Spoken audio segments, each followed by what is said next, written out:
सा डिजाइन करो और परोस दो। ये क्या है? क्या है? तो नई नस्ल खाएगी। ओह सो टेस्टी। मतलब लोगों को पता नहीं साला गोबर खा रहा है कि क्या खा रहा है। पिछले दिनों कलकत्ता से मैं आ रहा था, कांसी की फ्लाइट थी, तो मेरे बराबर में एक सवारी बैठी थी। तो बड़ा जब वो लैंड होने लगा तो उसका सीट कुर्सी देख रहा है, तो मेरी बातचीत शुरू हो गई। मैं कहा भाई साहब, अरे बोला भाई साहब 3 दिन से चल रहा हूँ, 3 दिन से ट्रैवलिंग। 3 दिन से? मैं ऐसी कौन सी फ्लाइट? तो पता लगा साउथ अफ्रीका साइड से आ रहा था, यूज करते कई जगह यूरोप से घूमते हुए। तो मैं कहा आप क्या करते हो? बोला मर्चेंट नेवी में हूँ। तो ऐसे बातचीत चल पड़ी तेल वेल की। तो मैं क्या यार, वो 20 रुपए किलो का पाम ऑयल पूरे देश को, भारत देश को खिला रहे हैं उल्लू के पट्टे। 30 रुपए किलो के डब्बे पैक कर करके सेंट डाल डाल के पूरे देश का पागल, और किसी सारे सब ढूंढ रहे ये आरसीएम ये, हम तो लाल लेंगे, पीला लेंगे, हरा लेंगे, तोता लेंगे। जिधर आरसीएम का तेल लॉन्च हुआ था ना 2004-5 के आसपास, या पलसाना के आसपास मीटिंग कर रहा था, एक आदमी मीटिंग में बैठे हुए थे। बोला भाई साहब आपके जो है 10-20 डब्बे मेरे को 150 लीटर दे दो। मैं क्या करोगे? बोला घर में खाऊंगा। मैं कहा आप क्या करते हो? बोला मेरी देसी घी की फैक्ट्री है। मैं कहा वो खा लेना। बोला नहीं, बेचने के लिए है। वो तो मेरे को मालूम है क्या कांड कर रहा हूँ। तो वो मैंने उसको बोला 20 रुपए का तेल है। उसने बोला भाई साहब कौन सी दुनिया में हो, टैंकर में लेके आता हूँ। अभी पिछले महीने की बात है, मेरा धोखा था 20 रुपए। बोला 25 पैसे, 30 पैसे, 35 पैसे, 40 पैसे, 4 ग्रेड हैं। बोला इतने में पूरा का पूरा टैंकर भरता है। साउथ अफ्रीका, मलेशिया, इंडोनेशिया, 3 देशों से उठा के गूगल डेटा चेक करो। कदम सिंह झूठ बोल रहा है कि सच बोल रहा है, चेक तो करो।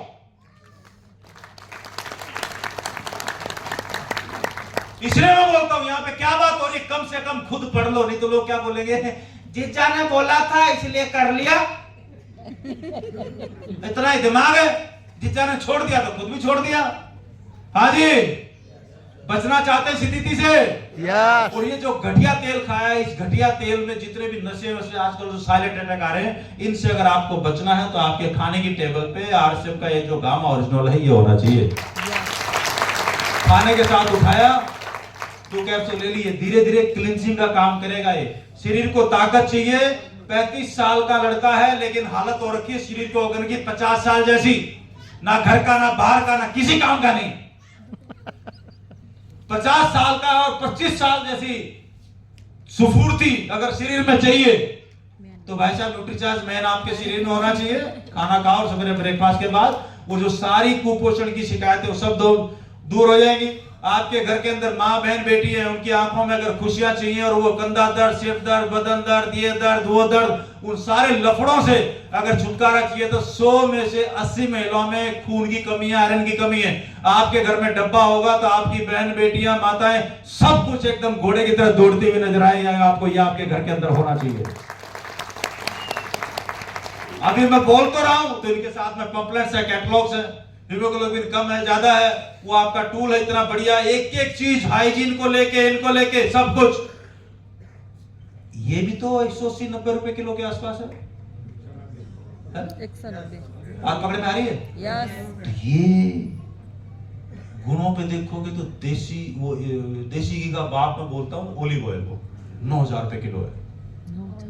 देसी घी आपके घर में बनता हो तो ठीक है।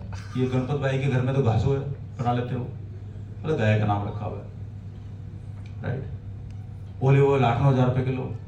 ये ओलिव ऑयल का भी बाप है गुणों में, इसको पढ़ लो। यानी कि देसी घी का दादा है। जब लोगों में बिल्कुल भी अवेयरनेस नहीं थी, बिल्कुल भी समझ नहीं थी, तब ये काम शुरू हुआ था। लेकिन लोग सीखना नहीं चाहते, लोग पढ़ना नहीं चाहते, लोग समझना नहीं चाहते, लोग मीटिंग में नहीं आना चाह रहे। हमारे तो घर में आकर करो जो करना है। दुनिया तुम्हारे बाप का नौकर थोड़ी बैठी है। अरे भाई मेरे को कुछ सीखना है, कुछ लिखना है, कुछ आगे बढ़ना, तो मेरे को अपने घर से बाहर निकलना ही पड़ेगा। इस घर से बाहर निकले बगैर दुनिया में कोई भी सिकंदर नहीं बना आज तक, कोई भी सिकंदर नहीं बना। बात पकड़ में आ रही है? yes. तो अब एक सवाल करो, ये साला 180 का क्यों है, ये 500 का क्यों नहीं है? पूछो तो सही, पूछो पूछो पूछो। क्यों नहीं है? मिलावट हमेशा उस सामान में मिलेगी जिसकी डिमांड इतनी है और सामान इतना है। अब मिलावटखोरों के मजे हैं। बात पकड़ में आ रही है? yes. आरसीएम ये राइस ब्रांड का तेल है। देश में चावल इतना पैदा होता है, उसके ऊपर का जो भूरा लेयर है छिलके और चावल के बीच में, कच्चा सामान इतना है। कितना है? इतना। सामान काम में आ रहा है इतना। 80% रॉ मटेरियल बर्बाद हो रहा है आज की तारीख में भी। अगले 100 साल इस तेल में मिलावट करने की जरूरत नहीं है जो आपके आरसीएम के पास है। बात पकड़ में आ रही है तो बोलो हाँ। लेकिन ये सब कुछ जानने के बाद भी लोग बदलते क्यों नहीं है? ऐसी हजारों चीजें। इसने बताया दूध में यूरिया लिमिट से ज्यादा, ऐसा कुछ बोला। कितने लोगों ने सुना था वीडियो? इसका मतलब समझते क्या है? गुजरात में अमूल डेयरी है, राजस्थान में सरस डेयरी है, जो हर स्टेट के अंदर कोऑपरेटिव डेयरी है। दूध कहां से आता है उसमें? अभी सोचा है? वो बोल रहा है लिमिट से ज्यादा यूरिया है, इसका मतलब गवर्नमेंट की कोई पॉलिसी है यूरिया मिलाने की। पढ़ लो, जो वकील हो पढ़ लो यहां पे। और हमें समझ नहीं आ रहा, हमें लगता है सरकारी दूध खरीदा था बढ़िया। अरे भाई आ कहां से रहा है? जिस गांव में 10 भैंसे नहीं है वहां से 500 लीटर कोई गाड़ी करके डेयरी के अंदर जा रही है, अमूल के अंदर। तो साला 500 लीटर रहा है कहां से? ये 2 लोगों की सांठ गांठ है जो डेयरी में घुस रहा है। बात पकड़ में नहीं आ रहा। उसने मिलावट करके दिया, इसने ढंग से चेक नहीं किया, और यहाँ भी सेटिंग है, 10 रुपए दिए अंदर पार, और गुड़ मिलके पॉलीथिन में पैक हो गया ठीक। और आप क्या बोलते हो? सरकारी लाया हूं। आपका सेटिस्फेक्शन बस इतना सही है, लेकिन दिमाग से सवाल नहीं करते। भैंसें कम होती जा रही है, दूध बढ़ता जा रहा है, घी इससे ज्यादा बढ़ता रहा है, और हम लोग मरते जा रहे हैं। अगर उससे बचना है तो एक ही सहारा है आज की तारीख में, आरसीएम।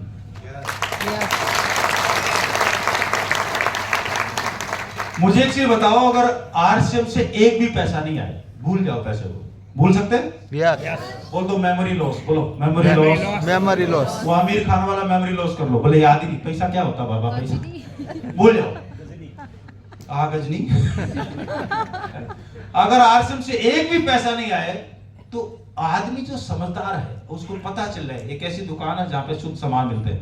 आपने देखा ये अपनी फैक्ट्री में नहीं घुसने दे रहा था, लेकिन आप में से कितने हैं जो आरसीएम की फैक्ट्रियों में गए है ना? आप वीडियो कैमरा लो, जहां जहां जो जो चीज बन रही है सबकी शूटिंग करके लाओ। ढंग ढंग कोई नहीं रोकेगा। क्या चीज किसी ने रोका है आज तक? नहीं, क्योंकि वो नहीं रोकेगा जो बेखौफ है, जिसने मिलावट नहीं करनी है बेखौफ है, और जो मिलावट कर रहा है दरवाजे में ताला है, वो घुसने नहीं देगा आपको अंदर। बात पकड़ में आ रही है ना? राइट। तो इसलिए बोल रहा हूं कि आरसीएम के जो सामान है, आप जाओ कभी भी पूरे देश में, अगर आपको खुलेआम घुसने की इजाजत है तो आरसीएम की फैक्ट्रियों में आप कहीं भी बाजार के सैंपल इकट्ठा करके देखोगे, आपके व्हाट्सएप पे इन पे सब जगह पे रिपोर्टें घूमती हुई नजर आएंगी। किसी शहर में, पंजाब में, महाराष्ट्र में, इधर लोगों ने बाजार के सैंपल साथ में आरसीएम के दिए। पता लगा बाजार के सारे सैंपल सरकारी लेबोरेटरी या जिस भी प्राइवेट लेबोरेटरी में दिए फेल है, और सिर्फ आरसीएम का प्रोडक्ट पास है। कुछ मतलब तो होगा, कुछ हद तक कहीं तो होगा। आरसीएम से एक भी पैसा नहीं आया तो अंतिम सांस तक इस अभियान के जो प्रोडक्ट है, कितने साथी, कितने भाई बहन आज अपने आप से खुद से वादा करते हैं मरते दम तक मेरे घर में आरसीएम के सामान आएंगे। लेने चाहिए?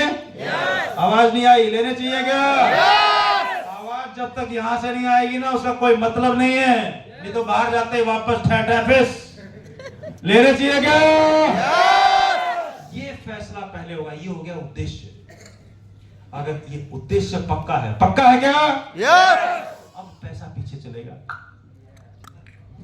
पहले इस काम को पक्का करो। पक्का है? चलिए अगले स्टेप पे चलते हैं। खटाखट ना। फिर भी लोग नहीं बदलते। पप्पू अगला एक वीडियो देख के फिर मैं वापस बोल पे आता हूँ। खटाखट। फिर भी लोग क्यों नहीं बदलते? क्योंकि ये एक पेंटिंग है 70 साल पहले एक इटालियन पेंटर ने बनाई थी लोगों की मानसिकता के ऊपर, कि जानकारी होने के बावजूद भी आधे लोग आदतों की गुलामी रहते, नहीं बदलते। एक बीच में दीवार है, इस दीवार में एक छेद है छोटा सा। एक सांप आया, छेद देखा, छेद में घुस गया, कोबरा है। इस दीवार के दूसरी तरफ कोबरा खड़ा है। बिल्ली आई, बिल्ली को कोबरा दिखाई नहीं दे रहा क्योंकि दीवार के दूसरी तरफ है। बात पकड़ में आ रही ना? तो बिल्ली को छोटी सी पूंछ नजर आई, तो बिल्ली समझती आज की बात है ना, कचौड़ा खा ले, आज की बात है पकौड़ा खा ले, आज की बात है मिलावट खा ले। जब नसीब में होगा वो तो होगा,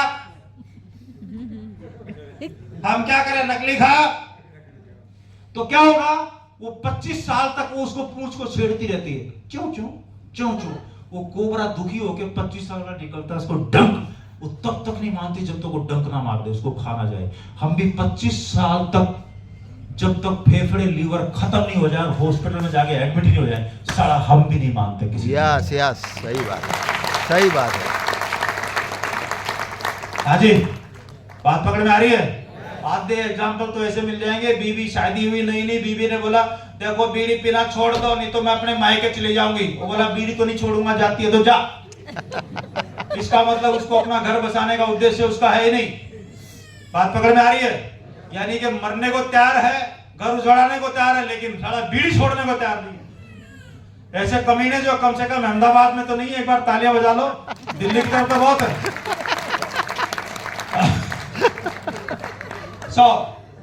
बस एक वीडियो देखो। अब सवाल यह है कि पैसा क्यों चाहिए, हम किस स्थिति में खड़े हैं इस वक्त, हम सब के सब बहुत ध्यान से देखना। सी बात। तो अब जो आदमी 75 का हो गया, उसने खुद अपनी लंबी उम्र की तैयारी ही नहीं करी, और जब उसने कोई तैयारी खुद नहीं करी है तो उसका परिवार या उसके समाज उनको कैसे तैयारी, वो कैसे तैयारी करेंगे। तो आपका ये कहने का मतलब है कि पहले तो शायद वो 60 साल तक जीता तो बहुत बड़ी बात थी, तो जब तक वो कमा रहा था वो जी रहा था, अब वो 80 साल तक जी रहा है। तो इसके जो परिणाम है वो भी इकोनॉमिक एंगल मुझे समझिए। इसके इकोनॉमिक एंगल बहुत भयावह है। आज हिंदुस्तान में 60 साल की उम्र में आपने एक आदमी को रिटायर कर दिया। आदमी को अगर 80 साल तक जीना है तो 20 साल के लिए उसको अपना इंतजाम करना है। उसकी पत्नी 10 साल छोटी है तो 30 साल के लिए पत्नी के लिए इंतजाम करना है। औरतें आमतौर पे 5 से 7 साल ज्यादा जीती हैं, तो 35 साल के लिए उसे अपनी पत्नी के लिए फाइनेंशियल इंतजाम करना है और 20 साल के लिए खुद के लिए इंतजाम करना है। आज के इन्फ्लेशन में, आज की महंगाई में कितना भी पैसा आप एक जगह रख दीजिए, क्या वो 35 साल तक खींच सकता है? ये प्रैक्टिकल नहीं है। और जैसे जैसे उम्र बढ़ती जाती है उनके बच्चों की उम्र भी बढ़ रही है जी। जो आज 70-75 का होगा, बच्चे भी तो 50-55 के हो रहे होंगे।